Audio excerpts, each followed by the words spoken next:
हाल ही में भारत ने चांद पर सक्सेसफुली कदम रखा, बट इसके कुछ ही दिनों बाद इसरो ने आदित्य L1 मिशन लॉन्च किया। अब ये आदित्य L1 क्या है? जैसे चांद पर विक्रम लैंडर ने लैंड किया, वैसे आदित्य L1 सूरज पर लैंड तो नहीं कर सकता। देन ये मिशन कंडक्ट क्यों किया गया और ये मिशन कैसे सक्सेसफुल होगा एंड साथ में इसका क्या इम्पैक्ट होगा, आइए जानते हैं आज के इस कमाल की वीडियो में। तो चलिए शुरू करते हैं।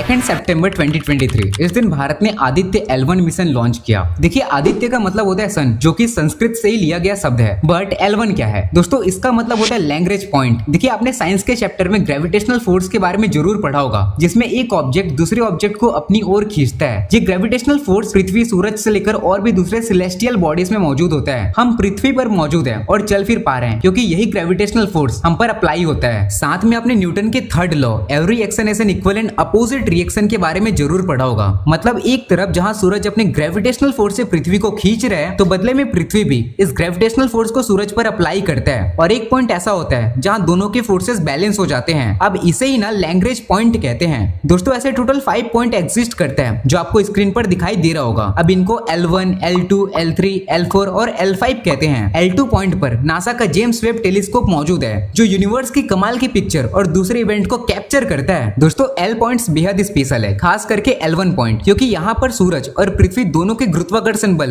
बैलेंस हो जाते हैं, जिसका फायदा आदित्य L1 को होगा, ये ना ऑर्बिट में इजिली रह सकेगा एंड यहाँ से सूरज को 24/7 ऑब्जर्व किया जा सकेगा। सोलर एक्टिविटी को मॉनिटर करना ये ना बेहद अच्छे तरीके से यहाँ पर पॉसिबल होता है। और सबसे बड़ी बात, यहाँ पर मौजूद रहने के लिए आदित्य L1 को बेहद कम फ्यूल लगेंगे। दोस्तों, सूरज की दूरी पृथ्वी से 150 मिलियन किलोमीटर दूर है और इसका सरफेस 5500 डिग्री सेंटीग्रेड होता है। मतलब कोई भी ऑब्जेक्ट इतने हीट में टिक ही नहीं सकता। दोस्तों, आदित्य L1 को सूरज के बेहद करीब जाने की जरूरत है ही नहीं, बल्कि ये ना पृथ्वी से 15 लाख किलोमीटर दूर L1 पॉइंट तक ही जाएगा। चंद्रयान के कंपैरिजन में इसकी दूरी लगभग 4 गुना ज्यादा है और लॉन्च को मिलाकर इसका टोटल कॉस्ट 400 करोड़ है। जहां विक्रम लैंडर चांद पर पहुंचकर 14 दिन तक ही सर्वाइव कर पाएगा, ये आदित्य L1 5 सालों तक सर्वाइव करेगा। अब इसमें ना बेसिकली 7 उपकरण मौजूद है, जिसमें 4 सूरज को स्टडी करेगा और 3 L1 पॉइंट को ऑब्जर्व करेगा। इनके नाम आपको स्क्रीन पर देखने को मिल जाएगा। आपको पता है, सनलाइट को पृथ्वी तक पहुंचने में 8 मिनट लगते हैं, बट आदित्य L1 को लैग्रेंज पॉइंट 1 तक पहुंचने में 4 महीने लगेंगे। वैसे L1 पॉइंट पर हम अकेले नहीं हैं। यहाँ पर यूरोपियन स्पेस एजेंसी का सोहो मतलब सोलार हेलियोस्फेरिक ऑब्जर्वेटरी सैटेलाइट भी मौजूद है। वैसे दोस्तों, ये मिशन कंडक्ट क्यों किया जा रहा है, ये सवाल आपके मन में जरूर होगा। एंड सन को ऑब्जर्व ही क्यों करना, जब हमें पता है कि हम सन में एंटर कर ही नहीं सकते। देन ये मिशन क्यों? एक्चुअली इस मिशन को लेकर इसरो के जो ऑब्जेक्टिव है ना, वो बेहद अमेजिंग है। अब वो क्या है, चलिए मैं आपको बताता हूँ। आदित्य L1 सूरज के कोरोना को स्टडी करेगा। अब डोंट वरी, ये कोविड वाला कोरोना नहीं है, बल्कि ये सूरज का सबसे आउटर मोस्ट लेयर है। दोस्तों, सूर्य ग्रहण में दिखने वाला ये लेयर ही कोरोना कहलाता है और ये लेयर ना बड़ा इंटरेस्टिंग है। अब जरा मान लीजिए एक जगह आग जल रहा है, तो जरा ये बताइएगा, आपको गर्मी पास में फील होगा या दूर में? ऑब्वियसली पास में। और जैसे जैसे आप आग के सोर्स से दूर जाते जाओगे, आपको गर्मी कम फील होते जाएगा, है ना? बट सन के साथ ऐसा नहीं है। सन के सेंटर में न्यूक्लियर फ्यूजन होता है, जिसके चलते यहाँ सबसे ज्यादा गर्मी होता है। अब लॉजिकली सोचा जाए, देन जैसे जैसे आप कोर से दूर जाते जाओगे, सन का टेम्परेचर कम होते जाएगा। सन का सरफेस टेम्परेचर 5000 से लेकर 6000 सेल्सियस होता है। दोस्तों, कोरोना इस सरफेस के बाहर है, बट इसका टेम्परेचर आपको शॉक कर देगा। मतलब इसका टेम्परेचर 10 लाख से 30 लाख सेंटीग्रेड होता है। अब इसे कोरोनल हीटिंग प्रॉब्लम कहते हैं और ये फेनोमेना आज भी बेहद मिस्टीरियस है। तो आदित्य L1 इस मिस्ट्री को सॉल्व करेगा। दूसरा दोस्तों, सन अर्थ से बेहद बड़ा है। लगभग सूरज में 13 लाख पृथ्वी समा सकते हैं। हमारे सोलर सिस्टम में सन अकेले 99.86% मास ऑक्यूपाई करता है एंड बाकी बॉडीज मात्र 0.1% मास ही ऑक्यूपाई करता है। दोस्तों, सूरज का सोलर सिस्टम में बेहद बड़ा इम्पैक्ट है। CME मतलब कोरोनल मास इजेक्शन और आयोनाइज्ड प्लाज्मा का सोलर सिस्टम पर होने वाला इम्पैक्ट फ्यूचर में स्पेस ट्रिप को बेहद इजी कर सकता है। इसलिए सन को स्टडी करना ये ना बेहद जरूरी है। तीसरा, सोलर स्टॉर्म्स। अब ये सोलर स्टॉर्म्स क्या है? दोस्तों, सोलर स्टॉर्म्स एक कॉस्मिक इवेंट है जो कि टाइम टाइम पर आते रहते हैं, खास करके माइनर सोलर स्टॉर्म। एंड अगर मेजर सोलर स्टॉर्म आता है, देन ये ना बेहद खतरनाक साबित हो सकता है। इवन पृथ्वी खत्म भी हो सकता है। आदित्य L1 इन सोलर स्टॉर्म को स्टडी करेगा और प्रेडिक्ट करेगा कि आते क्यों हैं और कब आ सकता है। अब इसे ना कैरिंगटन इवेंट कहते हैं, जो लास्ट टाइम 1859 में हुआ था। वैसे क्या आप जानते हैं सूरज से और क्या क्या चीजें निकलता है? देखिए, लाइट और हीट तो हमें पता है, बट इसके अलावा इलेक्ट्रोमैग्नेटिक रेडिएशन भी यहाँ से इमिट होता है, जिसमें visible light, UV rays, infrared,